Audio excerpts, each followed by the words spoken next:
여러분 반갑습니다. 박원정입니다. 오늘은 2014년 중간선거 특집으로 준비했습니다. 먼저 어제 선거 결과를 정리해 보겠습니다. 박빙의 일리노이 주지사 선거에서 브루스 라우너가 50.6% 득표율로 46%를 얻은 패퀸 주지사의 승리를 거뒀습니다. 연방 상원의원 선거에서는 예상대로 딕 더빈 의원이 짐 오버와이즈 주 상원 의원을 상대로 이겼습니다. 제10지구 연방 하원의원 선거에서는 밥 돌드 전 의원이 브래드 슈나이더 현 의원에게서 자리를 되찾아왔습니다. 젠 샤코우스키 의원도 예상대로 재선에 성공했고 다니엘 비스 주 상원 의원과 일레인 네크리츠, 로라 파인 주 하원 의원도 각각 자리를 지켰습니다. 이처럼 로컬 선거에서는 민주당이 힘을 발휘했습니다. 리사 메디건 검찰총장과 제시 화이트 총무처 장관, 주디바 토핑카 회계감사관이 각각 재선을 이뤘습니다. 사상 최대의 선거 자금이 들어가며 초접전을 벌였던 일리노이 주지사 선거.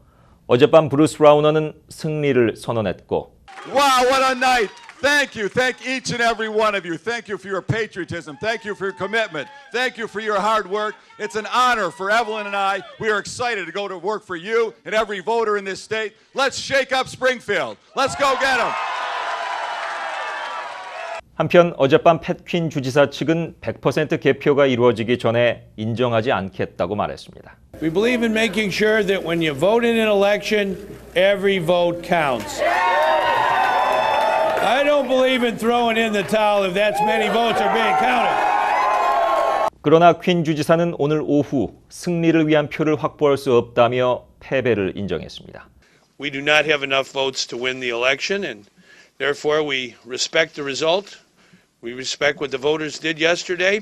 이 시간 드폴 대학의 최진욱 교수를 초대해 일리노이 주지사 선거와 향후 주정 전망에 대해서 이야기를 나눠보겠습니다. 안녕하십니까? 예, 안녕하십니까? 어제 일리노이 주 선거 보신 소감 어떻습니까?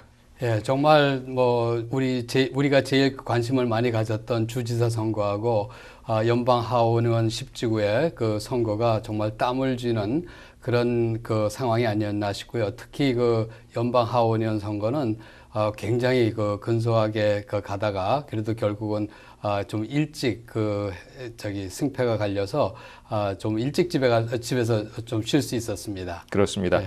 그리고 주지사 선거는 역대 사상 가장 많은 선거 비용이 들어갔고 또 그렇습니다. 치열한 접전의 선거 아니었겠습니까? 그렇죠. 오늘 오후 패퀸 주지사가 패배를 인정하면서 브루스 라우너가 일리노이의 42번째 주지사가 됐습니다. 승리의 요인이 무엇이라고 보십니까? 제가 물론 경제학 교수라서가 아니라 제가 보기에는 이게 경제 문제가 제일 큰 것이 아니었나 이렇게 생각을 합니다. 잘 아시다시피 지금 일리노이의 그 실업률이 주변에 있는 그 인디애나나 위스콘신이나 오하이오 이런 주보다도 훨씬 높은 그런 수치를 기록하고 있고요. 그래서 지금 일리노이 실업률이 한 6.7% 정도 됩니다. 그래서 실업률이 문제였고 두 번째는 일리노이가 생각보다도 많은 부채를 안고 있습니다. 그래서 그 부채 문제가 많은 주민들한테 부담이 됐을 것 같고 그것에 따라서 이제 신용 등급이 굉장히 일리노이가 낮아졌습니다. 그래서 이런 모든 경제적인 문제가 결국은 새로운 사람을 주지사로 당선시키면서 새로운 전국을 좀 한번 이렇게 겪어보자 하는 것이 우리 주민들의 그 뜻이 아니었나 이렇게 생각을 하죠. 네, 경제 문제가 핵심이 되는 변화를 사람들이 원했던 것 그렇습니다. 같습니다. 예, 예. 네, 하지만 라우너의 당면 과제가 만만치 않습니다. 그렇습니다. 앞으로 만만치 가장 않습니다. 큰 이슈가 무엇이라고 보시나요? 물론 여러 가지가 있겠지만 제일 큰 것은 혼자 주지사가 됐다고 해서 모든 것을 다 할 수는 없고요. 그렇죠. 이제 다른 정치인들하고 같이 보조를 맞춰서 일을 해야 되는데 특히 이제 그 하원하고 이 일리노이 주의 하원과 상원은 민주당이 잡고 있습니다. 맞습니다. 그래서 공화당 주지사가 어떻게 민주당의 다수 정치인들을 잘 어울려 가지고 좋은 정책을 펼 수 있느냐 하는 것이 제일 큰 문제 같고요. 또 이번에 브루스 라우너 주지사 당선자는 경제 문제를 해결하겠다고 이렇게 공개를 했는데 실상 그것이 내가 경제를 살리겠다 이렇게 한마디 하면서 경제가 살려지는 것이 아니라 그 여러 가지 여건들이 따라줘야 하는데 그것을 과연 쉽게 민주당과 협조해서 만들어낼 수 있겠느냐 하는 것이 제일 문제가 아닐까 이렇게 생각을 합니다. 네, 라우너 당선자는 선거 운동 내내 경험 이슈가 많이 대두가 됐습니다. 앞으로 주정, 이 운영을 잘할 수 있을지 의구심을 갖고 있는데 교수님 어떻게 바라보십니까? 예, 물론 이제 브루스 라우너라는 사람은 이제 정치에 전혀 정치계에 전혀 나타나지 않다가 갑자기 2년 전부터 이제 나서면서 그 이름이 조금씩 알려졌는데 이 사람이 물론 비즈니스맨인 사실입니다. 그러다 보니까 이제 정치 경력이 없는 사람이 비즈니스 경력만 가지고 주정부를 끌어갈 수 있겠느냐 하는 그런 의구심이 있었긴 하지만 이분이 그 운영한 그 비즈니스 자체가 몇십억의 그 큰 자산을 운영하는 그런 회사였다 보니까 네고시에이션도 잘하고 또 주변의 직원들도 잘 다스리고 이런 경험을 바탕으로 해서 이 일리노이 주의 그 국회의원들하고 잘 그 협조해서 좋은 정책을 펴지 않을까 이렇게 생각을 합니다. 최저임금 역시 아주 큰 이슈였었죠. 노동자의 입장에서는 시간당 $10를 받고 싶겠지만 경영자의 입장에서는 만만치 않습니다. 그만큼 물가가 높아지게 되고 임금에 대한 부담이 크기 때문입니다. 브루스 라우너는 앞으로 이 이슈에 대해서 어떻게 접근할 것으로 보십니까? 브루스 라우너는 실상 처음에 이 문제가 나왔을 때 반대 입장을 표명을 하고 오히려 최저임금을 현재 일리노이의 그 8불 25센트를 갖다가 7불 25센트로 내려야 한다는 그런 주장을 했었습니다. 그랬었죠. 그렇지만 여론에 밀려가지고 왜냐하면 아무래도 저임금 노동자들 입장에서는 그런 사람을 주지사로 뽑아주지 않겠죠. 그러다 보니까 이런 여론에 밀려가지고 본인도 10불로 저임금을 인상을 하겠다는데 이제 동조를 하고 있습니다. 근데 이제 이분이 얘기하는 것은 갑자기 2015년부터 10불 선으로 올리는 것이 아니라 서서히 10불 선으로 올리는 그런 정책을 펴겠다고 얘기를 했기 때문에 아무래도 그 갑자기 임금 상승은 없을 것 같고 그런 차원에서 이제 비즈니스를 하시는 분들이 서서히 준비를 하셨다가 올라가는 그 임금에 맞춰가지고 비즈니스를 하셔야 되지 않을까 이렇게 생각이 됩니다. 법정에 계류 중인 연금 개혁과 더불어 심각한 일리노이의 재정난. 경제 전문가로서 교수님은 라우너가 이 문제를 어떻게 타개해 가야 한다고 보십니까? 실상 많은 분들이 이 연금 문제에 대해서 그냥 문제가 있다고만 이해를 하시고 이 문제가 얼마나 심각하신지 잘 모르시는 것 같아요. 네. 근데 이제 그 기본적인 문제는 팻 퀸 주지사가 쭉 4년 동안 지금 이렇게 집무를 하시면서 실상 그 교육비라든가 아니면 메디케이드 같은 거는 많이 삭감을 했습니다. 그 반면에 그 삭감한 돈을 가지고 실상 그 펜션 문제, 연금 문제에 지금 다 투자를 한 그런 상태고 현재 일리노이 정부 전체 예산의 약 한 48%가 이런 그 펜션 문제로 지금 많이 소비되고 있습니다. 네. 근데 아무리 브루스 라우너가 이 문제를 해결하려고 해도 실상 여지까지 혜택을 받는 사람들의 그 연금을 뺏어다가 아니면 줄여가지고 해결할 수는 없는 거고요. 네. 앞으로 이제 받아야 될 사람들에 대한 그 연금 혜택을 줄여야 되지 않느냐 이렇게 보고 있습니다. 그래서 아마 그쪽으로 더 포커스를 맞춰가지고 지금 받으시는 분들은 그냥 유지를 하더라도 앞으로 받으실 분들은 지금보다는 더 적은 혜택을 받게 되지 않을까 이렇게 생각이 되고 그쪽으로 또 정책을 세우지 않을까 이렇게 생각을 합니다. 네, 저희가 선거 중에 많은 일리노이 의원들을 인터뷰했을 때 많은 분들이 그렇게 얘기하더라고요. 확정 급여형이 아닌 확정 기여형이 일리노이 주 재정을 살릴 수 있다. 네. 연금에 있어서 동감하십니까? 그렇습니다. 왜냐하면 확정을 한다고 그러는 것은 결국은 주정부가 얼마만큼을 주겠다고 미리 얘기를 하는 건데 그것이 경기가 안 좋고 또 증권시장이나 아니면 채권시장이 별로 그 화랑새를 타지 않으면 그만큼 주정부 예산에 그 부담이 가게 되는 건데 그것은 결국은 주민들이 세금을 더 내야 한다는 그런 얘기가 되죠. 네. 근데 이제 기여형이 되면은 각자 알아서 그 돈을 굴려야 되는 그런 각자의 책임이 따르다 보니까 일단은 주정부에서는 그 책임을 피할 수가 있는 거죠. 네, 앞으로 기대해 보겠습니다. 예. 제10지구의 선거 전 박빙이었습니다. 리매치가 매우 인상적이었어요. 예. 그렇습니다. 저도 그동안 우리 한인 사회에서 우리 친한파로 잘 알려져 있는 밥 돌들을 갖다가 후원을 해주셨고 또 그런 덕분에 이번에 당선이 되지 않았나 싶습니다. 그래서 그 표 차이가 지금 6,500 정도밖에 안 났는데 네. 그 중에 한 반은 3,000표 정도는 우리 한인들이 기여를 하지 않았나 이런 생각이 들어서 요번에 이 큰 선거에서 한인들이 음으로 양으로 이렇게 보여준 그 파워는 대단하다고 저는 생각을 합니다. 그래서 앞으로도 이런 정치나 선거 이슈가 있을 적마다 우리 한인들이 좀 더 적극적으로 참여를 하셔서 마음에 드시는 그런 분들을 좀 선출을 시켜주셨으면 참 좋겠다 이런 생각을 합니다. 네, 지난 선거에 이어서 이번 선거에서도 인상적이었던 것이 돌드와 또 라우너 이 후보들과 한인들의 유대 관계가 좀 형성됐다는 것이었습니다. 그렇습니다. 저희 그 돌드는 지난 수년 동안 우리 한미 FTA 문제서부터 독도 문제, 동해 병기 문제 등등으로 정말 한인 사회에 가까이 있었고 또 앞으로도 더 이산가족 문제 등을 통해 가지고 우리 한인들의 그 목소리를 의회에서 대변해 주겠다고 여러 번 얘기를 했기 때문에 저희들이 기대하는 것이 참 많습니다.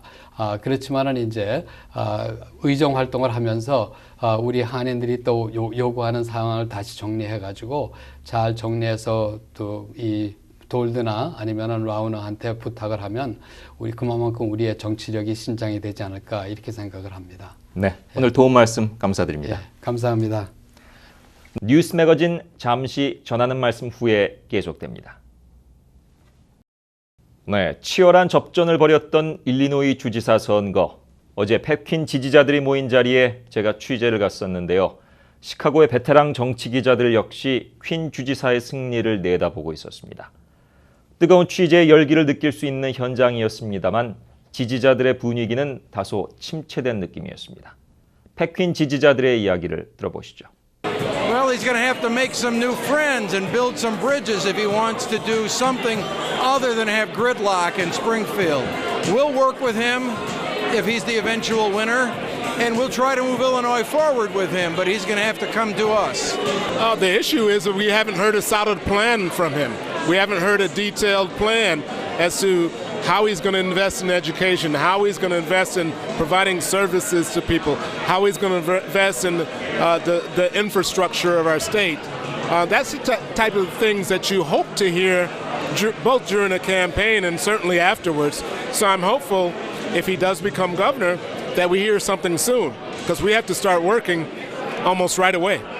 I don't think he can really identify with the people how we feel in Chicago, because we have a lot of problems that he probably has not ever had to deal with. So, it's a little bit different when someone like Governor Quinn, he seems to really care about the people and about the problems that we have here. The only state I've ever known has been a Democratic state in terms of who's governor. And this is going to be a huge change for a lot of us. And on one hand, it's the people signaling that they want something different.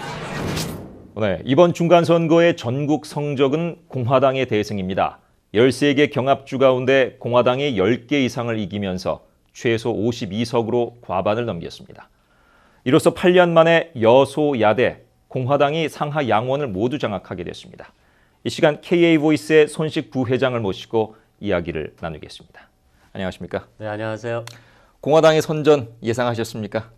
일단 많은 미디어에서 사실 공화당이 이길 것이다. 근데 이제 어느 정도로 이길 것이냐 이런 부분이 문제였던 것 같습니다. 그동안 상원은 민주당, 하원은 공화당이 장악을 하면서 이른바 그리드락, 그러니까 심각한 정체 현상이 오랫동안 지속됐는데 향후 정국은 어떻게 바라보십니까? 일단 양당에서 선거 이후에 말하고 있는 것이 국민들이 메시지를 보냈다. 즉 가장 중요한 메시지는 서로 같이 일해서 뭔가 해결책을 만들어내라. 이런 부분이었다고 생각을 합니다. 그래서 네.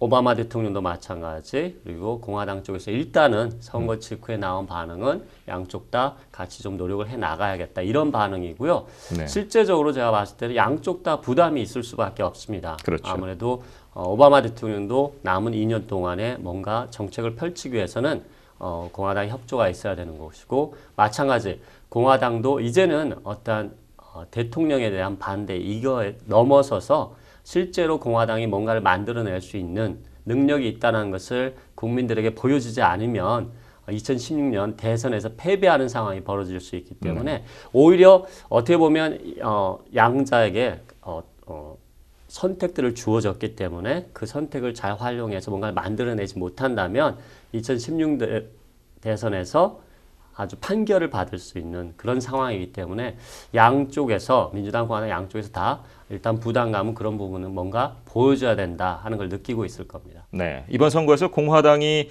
격전지 네네. 13곳에서 10곳 이상의 승리를 거두면서 이 판세를 뒤집게 된 그 원인, 그 요인이 뭐라고 보십니까? 일단은 가장 중요하게는 공화당 지도부에서 나서서 프라이머리 때 소위 말하는 티파티 극우 후보를 빼버리는데 성공했다는 것입니다. 네. 그 전 2012년 이런 선거에 문제가 됐던 것들은 프라이머리에서는 이겼지만 본선에서는 가능성이 없는 후보들이 당선되면서 공화당 쪽에 손실을 안겨줬기 때문에 공화당 지도부에서 이번에는 좀 더 적극적으로 개입을 하면서 본선에서의 가능성 있는 후보들 중심으로 충실한 그런 후보들을 뽑았기 때문에 이런 좀 반전이 좀 가능했다라고 생각합니다. 네, 오늘 오후에 오바마 대통령이 중간선거 결과와 관련해서 기자회견을 가졌었죠. 잠시 영상 보시고 이야기 나눠보도록 하겠습니다. What stands out to me, though, is that the American people sent a message, one that they've sent for several elections now. They expect the people they elect to work as hard as they do. Before the end of the year, we're going to take whatever lawful actions that I can take that I believe will improve the functioning of our immigration system. 공화당의 상하 양원 장악에 대해서 가장 촉각을 곤두세우는 것이 바로 이민자 커뮤니티 아니겠습니까? 대통령이 행정명령도 언급을 했습니다만 앞으로 포괄적 이민 개혁안 어떻게 진행될 것이라고 보십니까? 저는 오히려 좀 더 논의가 좀 유리한 상황이 오지 않을까 이렇게 생각을 합니다. 왜냐하면 일단 오바마 대통령 입장에서도 이민자 커뮤니티와의 약속이 있기 때문에 뭔가를 진행시킬 수밖에 없습니다. 만약에 그것까지 진행을 못 시킨다면 차후에 있을 그런 비판이 너무나 크기 때문에 뭔가를 반드시 해야 되는 상황이고요.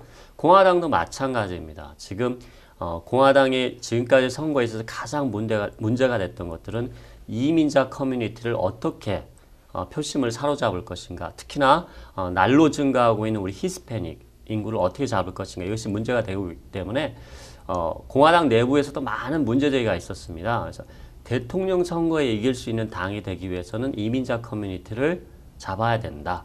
이런 논의가 있었기 때문에 그런 부분에 있어서는 조금 더 논의가 2016년 대선을 앞두고 좀 더 논의가 활발해질 수 있는 공간이 만들어질 수 있을 것이라고 봅니다. 네, 민주당이 이번 선거에서 참패를 하게 되면서 대통령의 행정명령을 차라리 이전했었으면 좋았지 않았느냐 이러한 시각들도 있습니다. 어떻게 보시나요?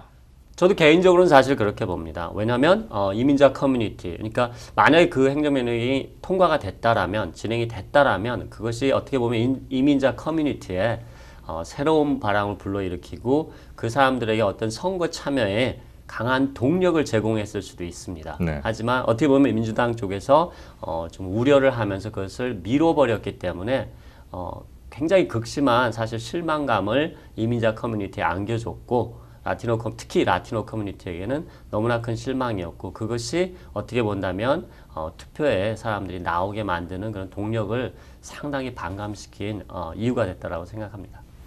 오바마 대통령이 임기에 2년을 남겨둔 상황에서 공화당이 상하 양원을 장악했지 않습니까? 결국 여소야대가 됐는데요. 이런 상황에서 오바마 대통령의 권력 누수 현상, 힘이 빠지는 이른바 레임덕이 우려가 되고 있습니다. 어떻게 바라보시나요? 네, 일단 보통 대부분의 중간 선거는 사실 대통령, 즉 백악관에 입주해 있는 당에게 불리한 선거로 항상 돼 왔었습니다. 그리고 실제 역사를 보더라도 이 레임덕 기간에 사실 오히려 생각보다 많은 것을 일궈낸 대통령도 많고요. 그 단적인 예가 레이건 대통령이나 클린턴 대통령.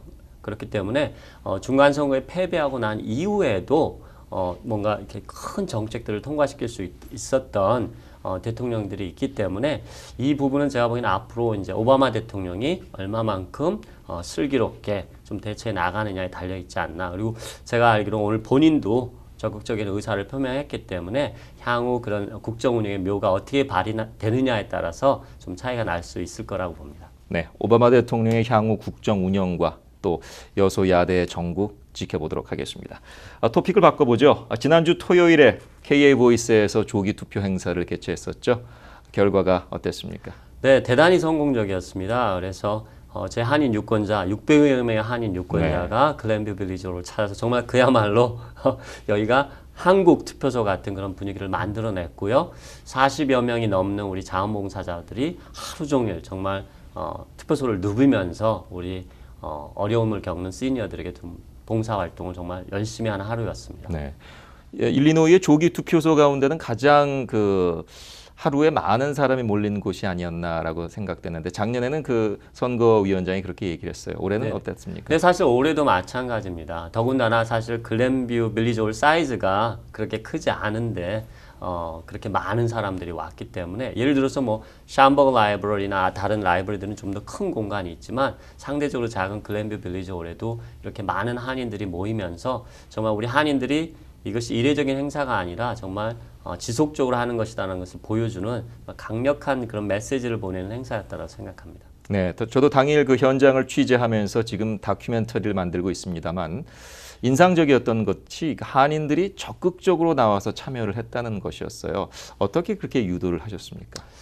일단 이것은 뭐 한두 해 이게 된 일은 아니고 이것이 지속적으로 좀 쌓여온 노력의 결과라고 생각합니다. 그러면서 이제 한인 커뮤니티 내에 우리도 투표를 해야 된다. 그리고 참여를 해야 된다라는 분위기가 좀 광범위하게 이제 자리 잡지 않았나. 전에는 이제 소수만의 이런 얘기였다라면 이제는 누구나 좀 당연시되고 그리고 또 제가 많은 분들 만나서 이제 꼭 오세요 이런 말을 할 때 당연히 가야죠 이렇게 얘기하시는 분들 그리고 또 사실 문의 전화가 오신 분들 전엔 제가 이렇게 해서 도움을 받았는데 이번엔 또 안 하시나 이런 분들 받을 때 이것이 지난 기간의 어떤 노력이 점점 성과를 가져오고 우리 커뮤니티에 자리를 잡아 나가고 있다 이런 부분을 많이 느낄 수 있었습니다. 네, 그날 청소년 자원봉사자들의 참여도 돋보였습니다. 네, 이번엔 크게는 사실 세 그룹에서 왔습니다. 네. 그래서 글렌브룩 사우스의 우리 코리안 클럽 선생님과 학생들 그 한 팀이 왔고요. 그 다음에 우리 김병석 단장님이 이끄는 글로벌 풍물 인스티튜트 학생들이 왔고요. 또 이름은 없지만 저희 KBO이스하고 같이 지금까지 해왔던 우리 청소년 자원봉사자들 그래서 세 팀이 한꺼번에 와서 이제 어른들을 좀 도와주는. 근데 제가 이렇게 보면 참 가슴 뿌듯했다니까 학생들이 약간 한국말이 서툰 부분도 있었습니다. 하지만 나름대로 열심히 그걸 우리 시니어들한테 설명하는 모습을 보면서 옆에서 참 뿌듯했고요. 또 우리 시니어들도 젊은 학생들이 어린 학생들이 열심히 이렇게 도와주는 모습이 참 너무 고마워하시고 이렇게 학생들 안아주고 하는 모습이 너무너무 참 보기 좋았던 하루였습니다. 네, 그동안 KA보이스의 활동을 지켜보면 선거 후에 또 활동에 탄력을 받았던 것으로 기억이 납니다. 네. 이번 중간 선거 후 어떤 계획들을 가지고 계십니까? 네, 일단 저희가 이렇게 많이 한다는 걸 보여줬기 때문에 이제는 이제 선거 이후에는 즉각 어떤 당선자들과의 모임을 가지면서 우리 커뮤니티가 무엇을 원하는지를 좀 분명히 전달하고 우리 2세들이 좀 더 많은 기회를 가질 수 있게끔 그런 부분을 좀 추진해 나가야 되지 않을까라고 생각하고 있습니다. 네, 오늘 도움 말씀 고맙습니다. 네, 감사합니다. 뉴스 매거진 잠시 전한 말씀 후에 돌아오겠습니다. 시카고와 세계를 잇는 시사와 문화의 창 미주 최고의 한인 방송 방송 10년 2000회 뉴스 매거진